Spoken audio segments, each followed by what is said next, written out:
Welcome to Cinema in the Age of Ideology, a series in which we will explore the greatest films of the greatest ideologies of the 20th century. Beyond propaganda itself, how does cinema as an art form manifest the ideology in which it is circumscribed? This is Communism and Eisenstein, this is National Socialism and Riefenstahl, this is Cinema in the Age of Ideology. So now we have come to our third and final episode on this first cycle of Soviet filmmaking. We have seen Sergei Eisenstein's materialist idealism with Battleship Potemkin, and we have seen Pudovkin in his great drama of Mother. Now we will see the teacher of them both, Lev Kuleshov, in his 1924 The Extraordinary Adventures of Mr.West in the Land of the Bolsheviks. In this video we will explore this comedy film and compare it to the more grim and idolized versions of Soviet cinema that come after it. Released in 1924, 1 year before Battleship Potemkin, 2 years before Mother, Kuleshov said about this film, it was one of the first Soviet films shot on a level with foreign ones. It owed them nothing in terms of its technical and artistic expressiveness. That's something interesting for Kuleshov to say of his film, because it is this period in which Soviet movies start to stand up for themselves. It is one of the reasons why we can include this film, along with the others, with this first cycle of Soviet films. So let's talk first about Lev Vladimirovich Kuleshov, born 1899, died 1970. As we said in the previous videos, he was the teacher, first mentor and then teacher, official teacher of Sergei Eisenstein and Pudovkin. He was one of the youngest of the enthusiast filmmakers to answer the artistic political call to arms. During the Civil War years, he gains his experience as a filmmaker, and by 1919, he is one of the first teachers of the newly established Moscow Film School. This is still during the Civil War. He's the youngest of the lot of this generation of early enthusiastic Soviet filmmakers, and yet he becomes the mentor of them all. It is also during this time, it is, as we can see, a time of great productivity, that he develops what we call the Soviet montage theory. He's the first one to actually develop it. He can also be attributed to be the first film theorist, period. But why is that? Or why we cannot say that Georges Méliès, for example, or D.W. Griffith was a film theorist? Now, there were innovators in cinematography. Lev Kuleshov is the first film theorist. He was the first to develop the Soviet montage theory and teach it to Eisenstein and Pudovkin. He was also one of the first to write a book on film art and production. And most famously for film students, he gave the name to what we now know as the Kuleshov effect. The effect we get when we put unrelated images together to create a very partial whole. And this is, as we have explained earlier, with the help of the audience, with the reaction of the audience. It is a psychological theory and effect. We have mentioned in previous videos this Moscow Film School, but we haven't mentioned that this was the first film school in the world. And it is also one of the most important film schools since. It had students, as we have seen, Eisenstein and Pudovkin themselves, but also later directors, which are very important, which you, Decadent, and I know very well. First of all, it's Sergei Bordachuk, which is the director of one of my favorite films, 1970 Waterloo, with Rod Steiger. And your favorite film, and his director, which is Andrei Tarkovsky. Both of them were actually students at that same Moscow Film School, which is very interesting. I don't know if you knew that, Decadent. Oh, I knew that. There are a lot of great Russian filmmakers who came precisely from that school. And what's so interesting about that school is that even though Soviet propaganda was very strict, the school was actually allowed to observe foreign cinemas, mainly Italian, French, British as well, Germans. They were very interested in the expressionist style. And so, yeah, they had a lot of advantage to and a lot of eclectic education to grab hold of. So with that, they developed all kinds of different theories and styles, and it was very, very treated. It was treated very, very seriously uh, at the time, where probably even still to this day, where newer filmmakers such as Konstantin Lubashansky, they would develop their ideas mainly from the same methods, and it's quite astounding. I think we have a lot more to learn from Russian cinema than most people would care to admit. Yeah, we must start to see these figures as really giants, not of the industry, as many Americans frame it, but really of the art form, of really how we even construct or how we even think of films. They really are those catalysts that 20 years before them, really cinema was really distant from what we have today. But 20 years after them, we really have cinema that is really much not different like the one we have today. It is so astonishing. It is so astonishing how cinema changed through those years, especially through figures like Eisenstein, Kuleshov, and Pudovkin, and institutions which were so rigorous and powerful, like that Moscow Film School, which is a something we don't really heard on this part of the world. Um, just a little side note on the little cinematography education that I had back on my school. There was no mention of the Russians at all, so that's really important that we mention this. It cannot be ignored. And this is not simply, for example, a school student. I mean, a film student might know this, but no, not everyone that kind of knows about cinema or is interested in the subject and the art form like we are, but don't know about it. That's really important. So we see this evolution with the film we are going to present today, and also if we compare it with the other films we had presented through the series. As we said, this film was released in 1924, and it is 1 year before Potemkin, 2 years before Mother. And we can actually see an evolution in the form of cinematography. We can still see the contrast between a film released 10 years earlier than this one, and give the merit to Kuleshov for the evolution and the development of the form we see in this film. We are going to see in this film. But we are also going to see a bit of, let's say, archaic representations. Yes, like we're going to see like outdated styles of filmmaking we're going to see in this film. So we can actually categorize this film as a transitory film between the earlier form of filmmaking and this new form of filmmaking, which is the Soviet montaged filmmaking, which is let us say pre-modern, because what we actually see after this stage of filmmaking is really almost the classical style of filmmaking, what really resembles our own today. It hasn't really changed essentially after that. So we actually see that it is a transition. So the film was in the making whilst Lenin was still alive, and this is very important. As we said in previous videos, Lenin was really the one who pushed forward in Soviet Russia the importance of cinema. If we cannot criticize Lenin that much, we really can say that he was a genius in many aspects. He really understood many things about statecraft and propaganda and mass mobilization and sociology to really see the importance of propaganda and the importance of filmmaking in propaganda.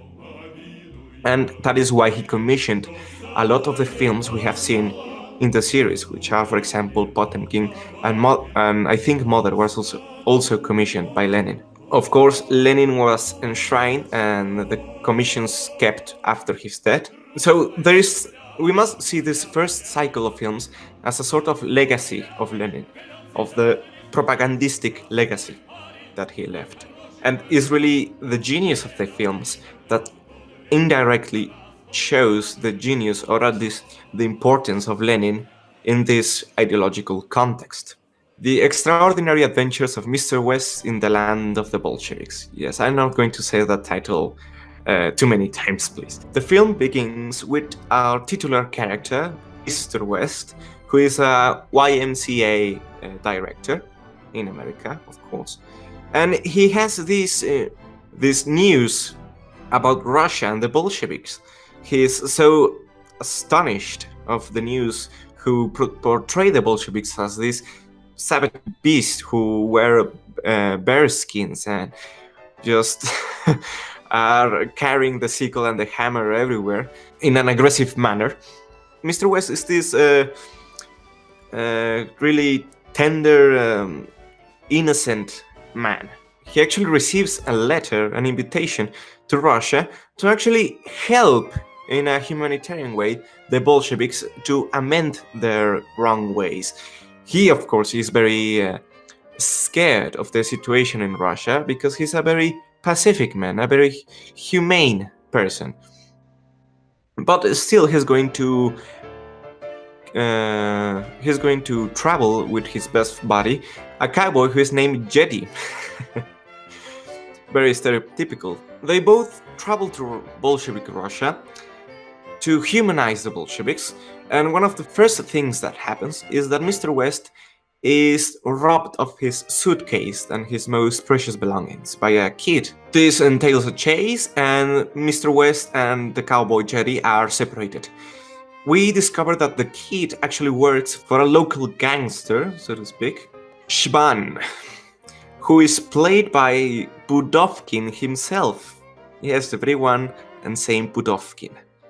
We're going to see very interesting characters in the films and main actors who are very, very important figures later in life. So we see that the kid tells Shban that this rich American guy has just arrived in Russia and is a complete ignorant.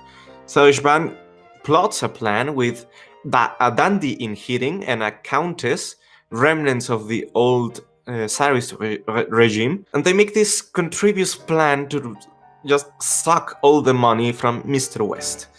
So what happens is that Mr. West finally arrives to an American company in Russia, where he meets Shban in disguise, ready to lure him out of there, to frame it and make this situation, awkward situation, in which he's chased by Bolsheviks, and Shban is this proper man, almost in a sense aristocratic and akin to Mr. West, so that he can feel safe, and makes him feel that he's chased, so that they can lure him out of this American company where he's safe with his fellow Americans. So they come out of there and arrive to Shban's place, pretending that it's the Sigor and they're in hiding. Jetty has some troubles in the city because he believes also that everyone is a Bolshevik ready to get him.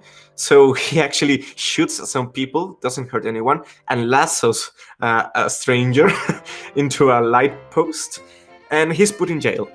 So that's what happens with Jetty for now. What happens next is that Shban continues to develop the preconceived idea of Mr. West of this very dangerous Russia full of Bolsheviks ready to just get him and extort him and everything. Very hard in his place, and actually they try to seduce him with a companion of Shban, the Countess von Sachs, and with the fellow plotters they contrive a way in which they pretend that they've been attacked by the Bolsheviks and they are kidnapped by them. Of course, this is also a farce, but Mr. West is kidnapped, supposedly along with the Countess from Sachs, and they have this strange trial in which the Bolsheviks are just passing sentence in the most barbarous way to Mr. West, who is all scared. He cannot believe his situation. All what he read in the magazines and news articles were real after all, and he is past the death sentence. So he's in this kind of prison, he's in this makeshift prison, and again it is pretended that he is actually being rescued by Span, who is supposedly his friend. But first they ask him money to arrange his getaway. So they get him out of the supposed prison, and each step of the getaway they need more money and more money and more money, so just to suck him up of all his money so that he can escape of the Bolsheviks, supposedly.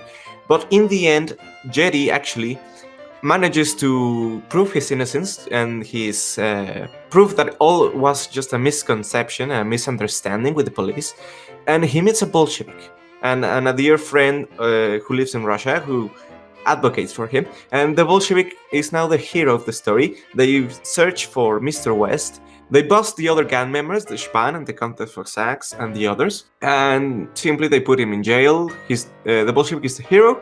Mr. West is safe and happy. He's explained everything.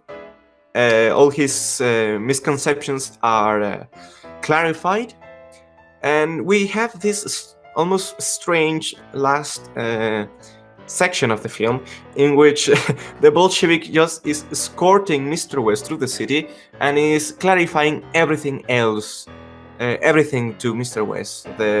All the lies that were told by the newspapers and the articles in America, and all the lies and deceits by the gangsters and the remnants of the ancien regime are discarded. Mr. West finally sees the light of the Bolshevism, and when he sees a true Bolshevik explaining it to him, thus ending the film with Mr. West becoming an actual Bolshevik himself, sending a letter to his comrades in America, saying that he's not going to return, that he is here to stay, a Bolshevik, thus ending the film. So there's that. Yeah, I have a feeling that letter was written at gunpoint. Yeah. It was cut. It was actually in the original film, but it was cut from the frame.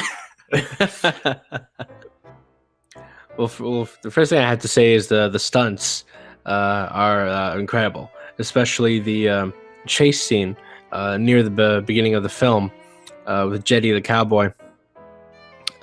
Very impressive, and the comedy is very, very on the nose satire, and it's well edited as well. You know, especially there's a scene soon afterward where a few characters are discussing certain flashbacks, telling certain stories, and the way that it fades out and fades into the story itself. I thought that was a very, very creative way to do that. You don't rarely see that in silent films. It's usually just one setting, and whenever someone tells a story, it's still in that one setting, or if someone is thinking about something, it's still in that one setting.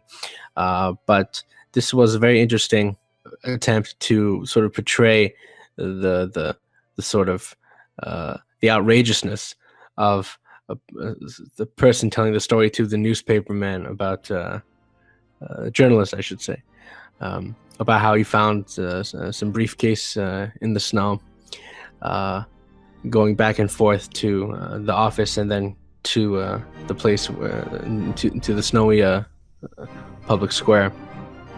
That was a very interesting way to do that. I don't think that's even been done in most silent films, if any other. But another thing I noticed was the music. The music was actually very, very entertaining. You can tell that they really they chose a lot of very good pieces to play, either to parody American pieces like Yankee Doodle, Star Spangled Banner, or even some classical pieces as well.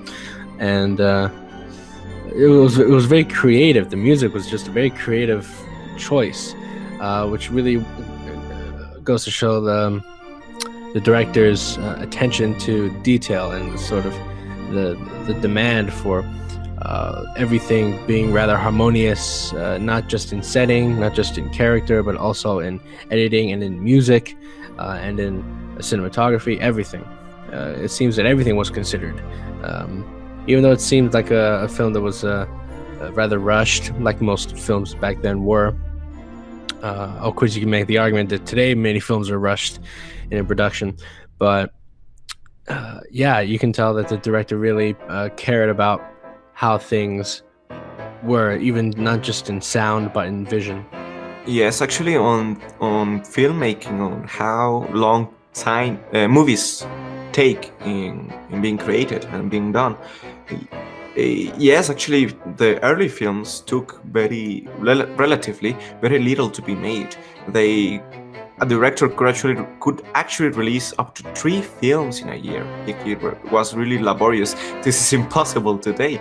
I mean, it is even laborious to release 1 film a year. Imagine 3. No, it is almost inconceivable today. But yes, as you were saying, there is this attention to detail which is present here, which is very interesting. No, I think it has a fail on the hat, on the cowboy hat, which is one of the worst cowboy hats that I have ever seen.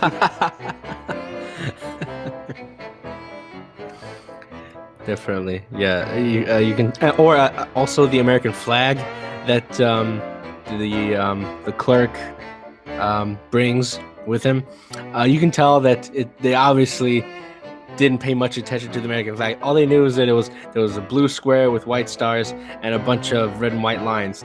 And obviously, if you look closely at it, there's not even nearly enough stars to make up 50, and there's way too many red and white stripes on the thing.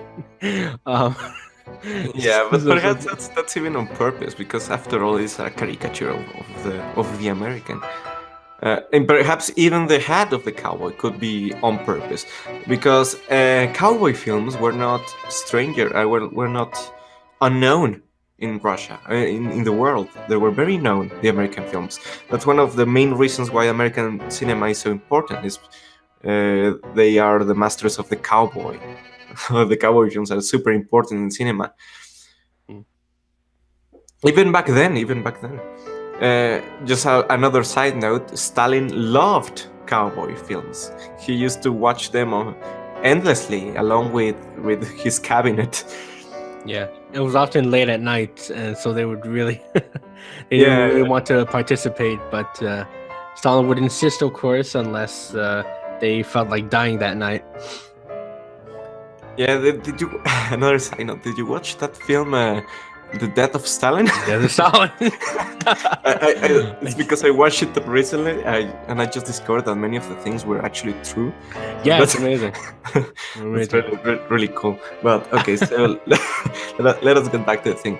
So another interesting thing about how the film is made is that it has this interesting blend of the avant-garde and vaudeville style of acting, especially with the Countess von Sachs, which has this very extroverted, extravagant, but also vulgar and grotesque form of portraying the character. This is something very peculiar to the times, because as we remember, this is the 1920s still, and these are times of great euphoria and we can say decadence. There's this sort of mechanistic way in which the characters play their roles. Even if, for example, the criminals act in this vaudeville form of way, in this sometimes in this Three Stooges archetype, especially with the 3 other guys of the gang. But compare this to the American characters, they have this mechanical form of expressing themselves. The movements of the face, the movements of the arms, of the chest, they all seem like not choreographed, but indeed mechanical. And this is it was an experimental form of acting that was in vogue during the 1920s. But as we can see later, it died out quickly. It is an interesting contrast, because Lev Kuleshov is here using 2 forms of acting. This vaudevillian, extravagant, grotesque form of acting, to create the humor, contrasted with this mechanistic form of acting to accompany the humor or react to it. It is in the negative. The other one is in the positive. But it is interesting how Kuleshov managed to to synthesize two forms of acting and create comedy out of it, where we can contrast this, even the expressions of the face. For example, the Countess von Sachs has a very expressive smile. Let us say. Yeah, that was very uncomfortable for me when she do that smile. It's like, at the beginning, I thought she's kind of pretty, but then she smiled. Then okay, no. Yeah, it's like, what is this? Gave me Okay, nightmares.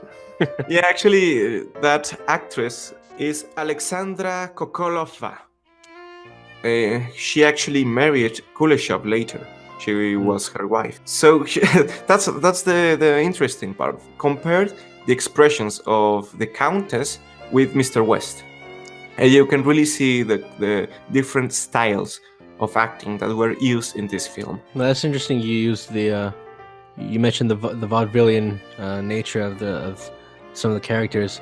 I think that's very accurate to say, because that also emphasizes the importance of American cinema in regards to its influence to world cinema at large. I think we can say that this is probably one of the really good comedies, or comedies in which some of the some aspects to it are still used to this day. Although it doesn't really get very much mention, which is very odd. But I think what makes this movie pretty hilarious is the idiocy of a lot of the characters in it, and it seems the sort of cluelessness that they seem to involve themselves in, and it's very interesting how he took a rather more European influence in regards to the characters, in regards to the comedy, because in the United States, it's usually that the comedic character is usually someone who's trying to say better themselves, while like initially being foolish. They'll eventually like have their comeuppance, or their revelation of who they should be, or where they'll settle. But in character arc in which they grow. Yes, but in European comedy, they usually stay rather stupid, and it's very rare to have a character who's smart in European comedies.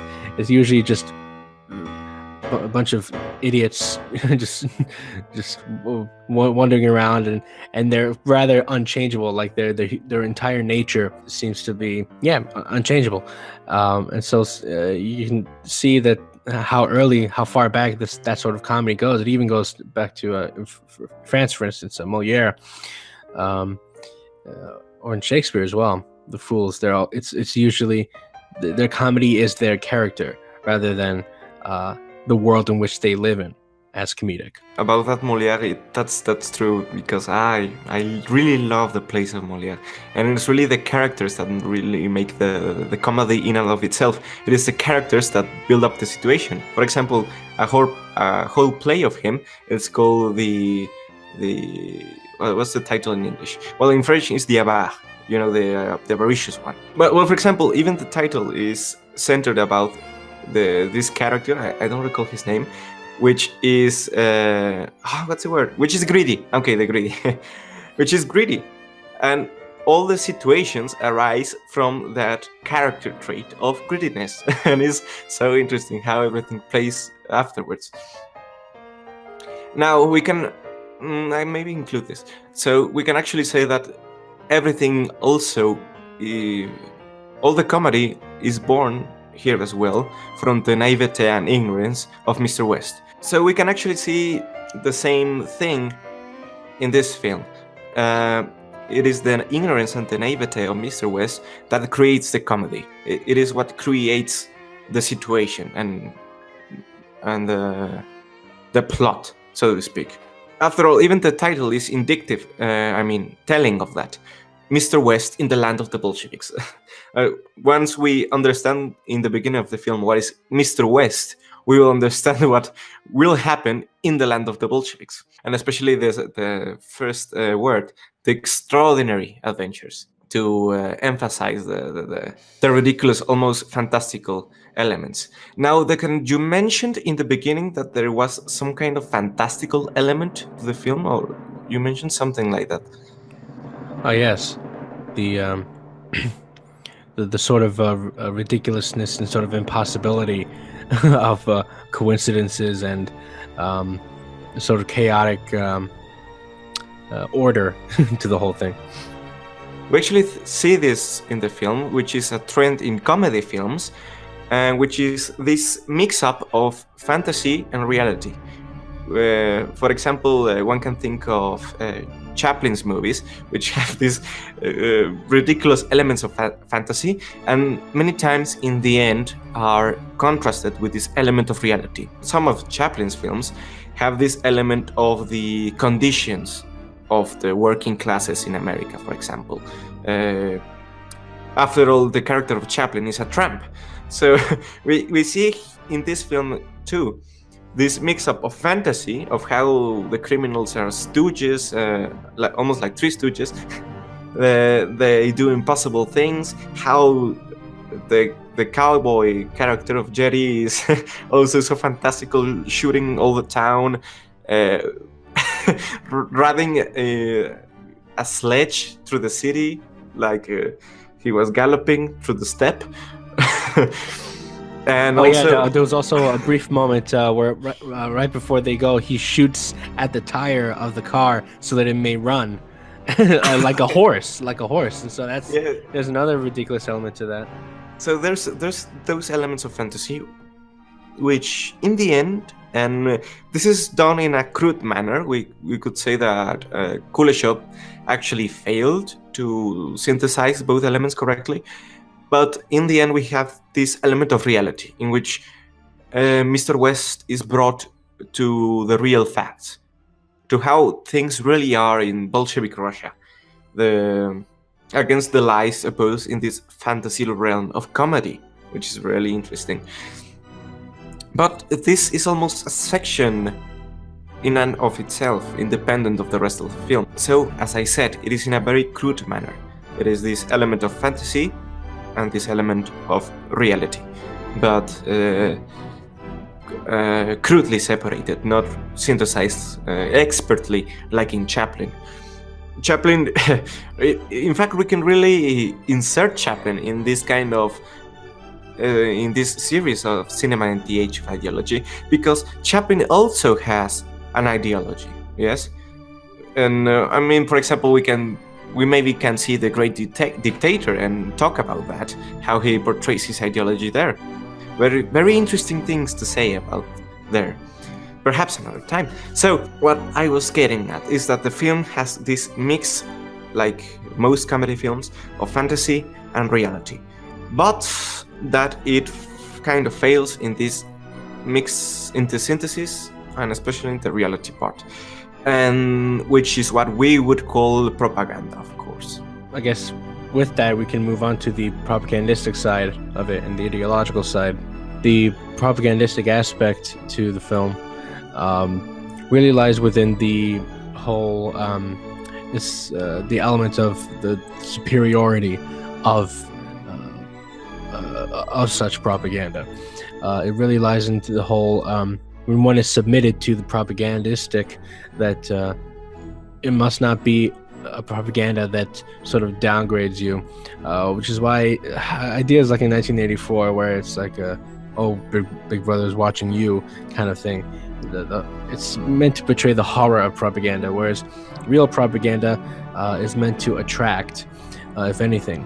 There's actually an interesting term that Jacques Ellul coined called the lonely crowd, in regards to how propaganda seeps into the masses, not just collectively but also on an individual level, because real effective propaganda almost speaks to you personally, as if you're the only one that it's trying to coerce.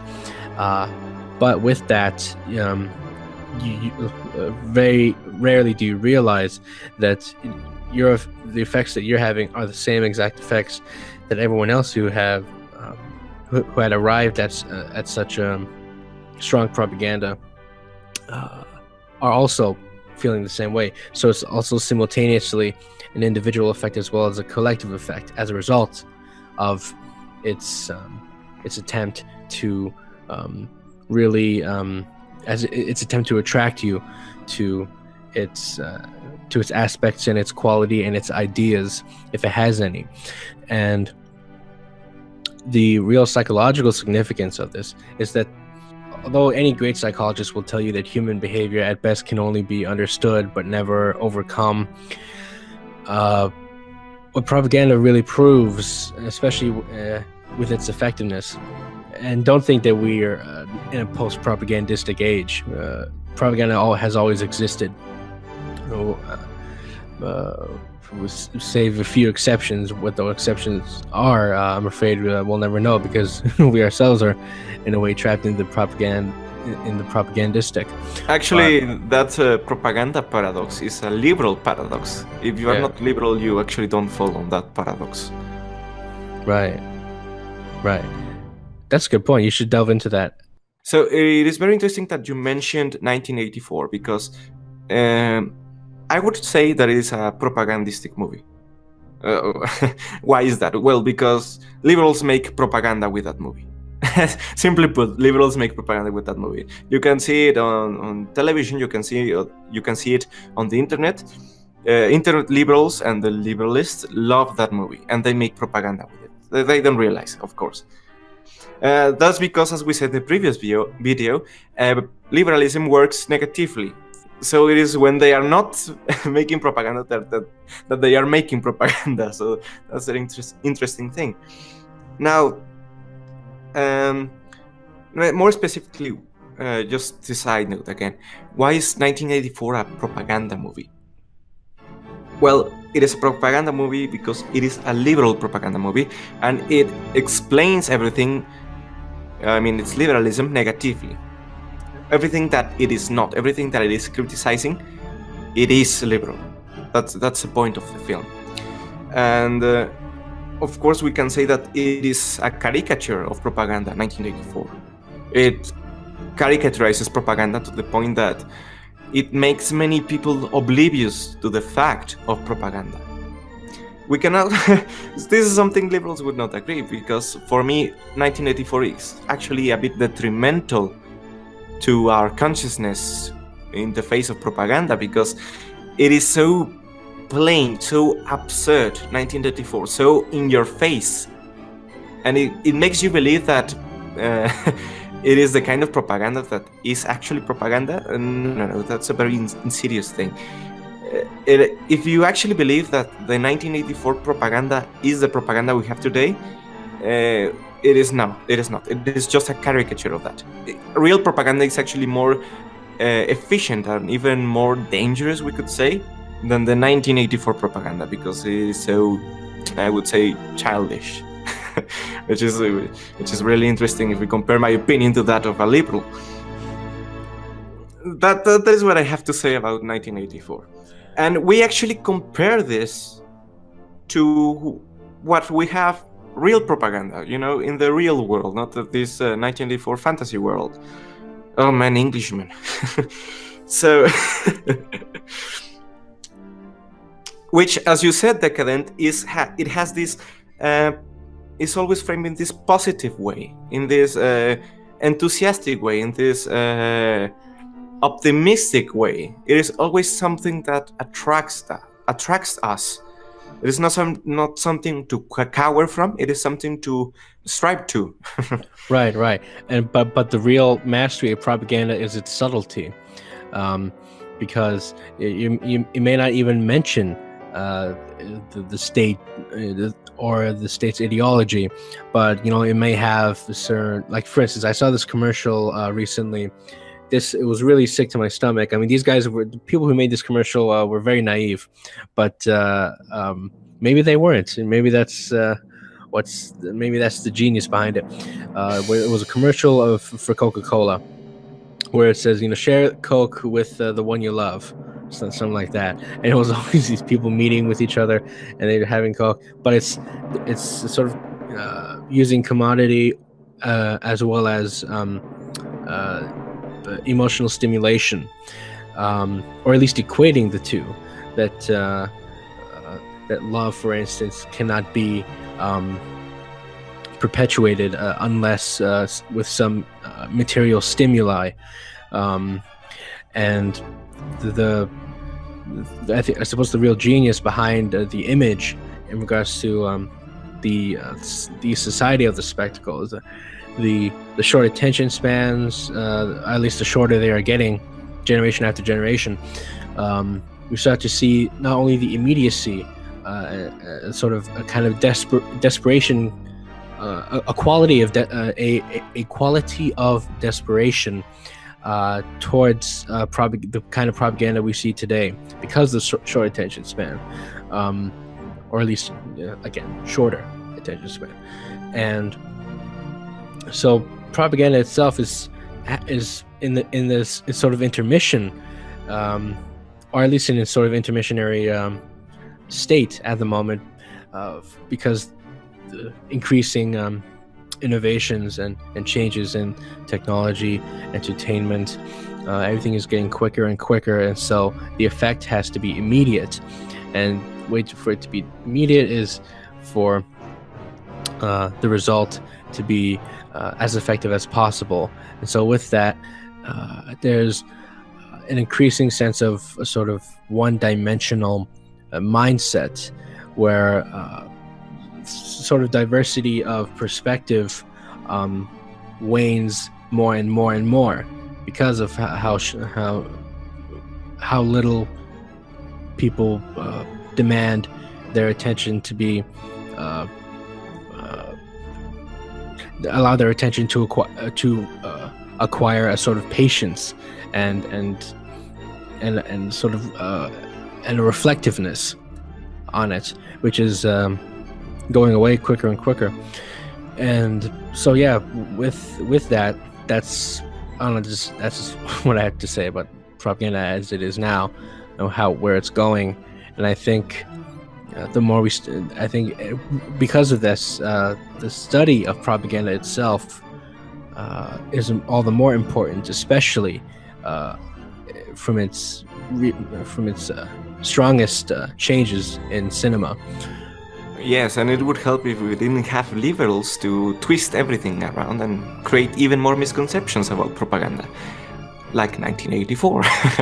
But this is, again, something to clarify about propaganda, is that a liberal myth is that it is not always, or if indeed most of the cases, it is not this kind of intention when you are just touching your hands ominously creating propaganda to deceive people.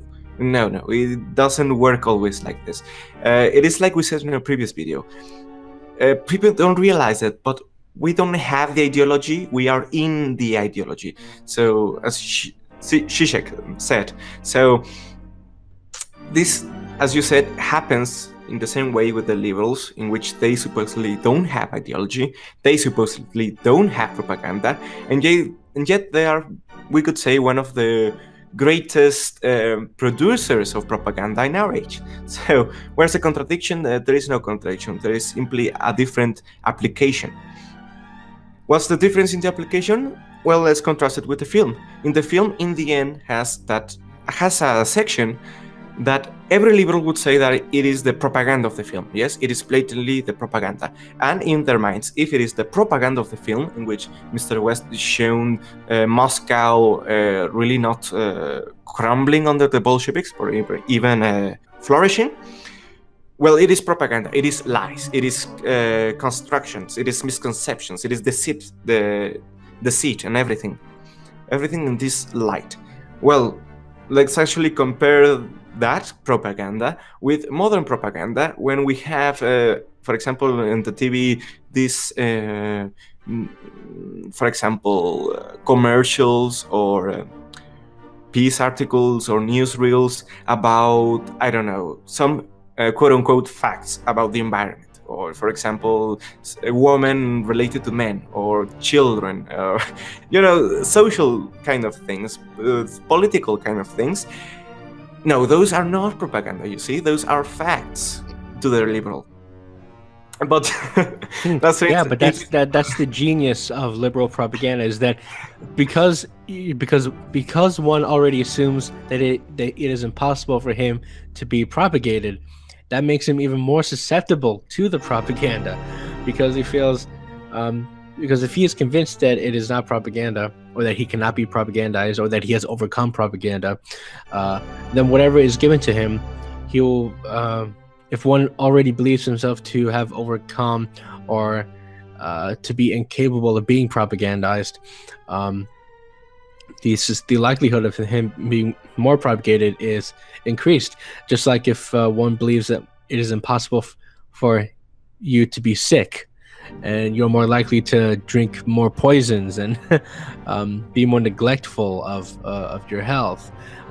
It's the same thing with the obesity problem in the first world today, where people is like, oh, we have at the same time, do you want to be healthy, or do you want to be yourself and just make people accept you for who you are? And that's also a subtle propaganda trick that leads you to the damaging and very fatal, in a way, decadence of liberal ideology itself. It has a sort of libertarian quality to it, where I can do whatever I want. You don't tell me what to do. But that itself is a propaganda tool. It's a propaganda trick for them to do that. And so it's very amazing how they see it that way. Yes, and again, by showing the final part of the film, this moment in which the Bolshevik, is just showing Moscow to Mr. West, a liberal will laugh at this scene. It will simply not enter in his noggin, as you could say, because he just has this another ideology that will apprehend this as propaganda, therefore invalid. But in the other way around, it works too. In the other way around, it is just a man from Russia, even we could say a patriot, who is just showing that things aren't just, on ruins in Moscow, which actually weren't. And that's something very difficult to accept. Another thing is that the liberals are in love with, quote-unquote, the facts. Why are they in love with the facts? And why is it that they always seem to misjudge everything, even if they try to attain themselves to the quote-unquote the facts? It is simply because after the facts comes the judgment and the interpretation. The liberals simply lack that. Yes, we can criticize the liberals from lacking judgment at all, absolutely, and we can, for example, criticize the Bolsheviks from having a wrong judgment about things. Yes, both are valid, but from one point of view, you are in the wrong necessarily, and that's something simply unadmissible in our times today, especially with this, let's say, elite, or this authority that carries and has been carrying over the time. And now how delegitimized is the Soviet Union, even the good things that it did, because it is heresy. It was heresy to say that it did some good things. But today, for example, it is intellectual heresy to do it. And let us return to what I said earlier, this liberal paradox. This is why the liberal paradox is liberal. If you are not a liberal, you are not in this liberal paradox of propaganda, of that in liberalism there is no propaganda, everyone else has propaganda. It is only a paradox in liberalism because, as we said previously, liberalism is a self-denying ideology. It should not have propaganda. Otherwise, it is not doing its liberalism correctly, according to its incoherent ideals, of course. But again, let us examine more closely how this film is showing its own propaganda, its own ideology. And as we said, it is positively. Well, actually, interesting, the film shows its ideology first negatively. Okay, how does the film show the propaganda? Well, first of all, we have a Mr. West. Mr. West at first must show a contrast to the Bolshevik in the end, right? But first establish the character. And also we have the criminals. Who are the criminals? Well, actually, they are remnants of the previous regime. We have a dandy, which is a rich person, an aristocrat of sorts. We have a Countess von Sachs, a remnant of the old aristocracy. Actually, it seems that she has a German name, which is an indirect way of portraying the German influence that Russia had, which is a very strong German influence in the final stages of the Tsardom. So we have these characters who are remnants of the Tsarist regime, and naturally they are the criminals. They exist now in this new Bolshevik society, in this socialist utopia. They can only exist as criminals, as remnants, yes, as dead images of the past. Portrayed in a negative way, I mean in a pessimistic way. And of course, these are the antagonists of the movie who rob and frustrate Mr. West throughout the film. So first of all, it is portrayed negatively. We have those elements. Then positively, right at the very end, as we mentioned, with the Bolshevik, who is the one who imprisons the criminals. Actually, it is the Bolshevik, symbolically speaking, who who cleans the remnants of the Tsarist regime who are criminals. You know, it reminds me of that propaganda piece of artwork in which we see Lenin on top of the world with a broom, just cleaning the capitalists and the kings. Do you remember that one? Yes.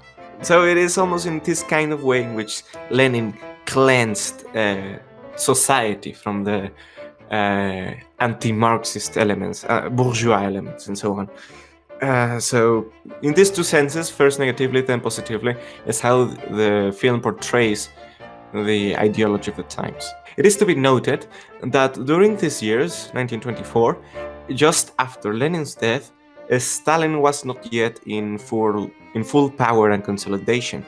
And this film does not ascribe itself to Soviet realism.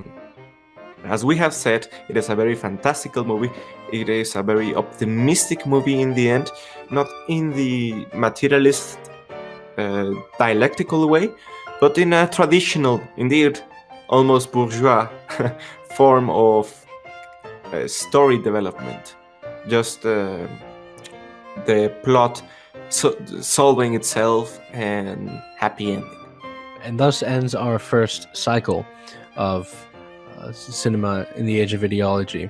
Next, we will discuss in a new cycle of films, the first cycle of National Socialist propagandistic cinema, the film Hitler Junge Quecks, a film made in 1933, released in 1933.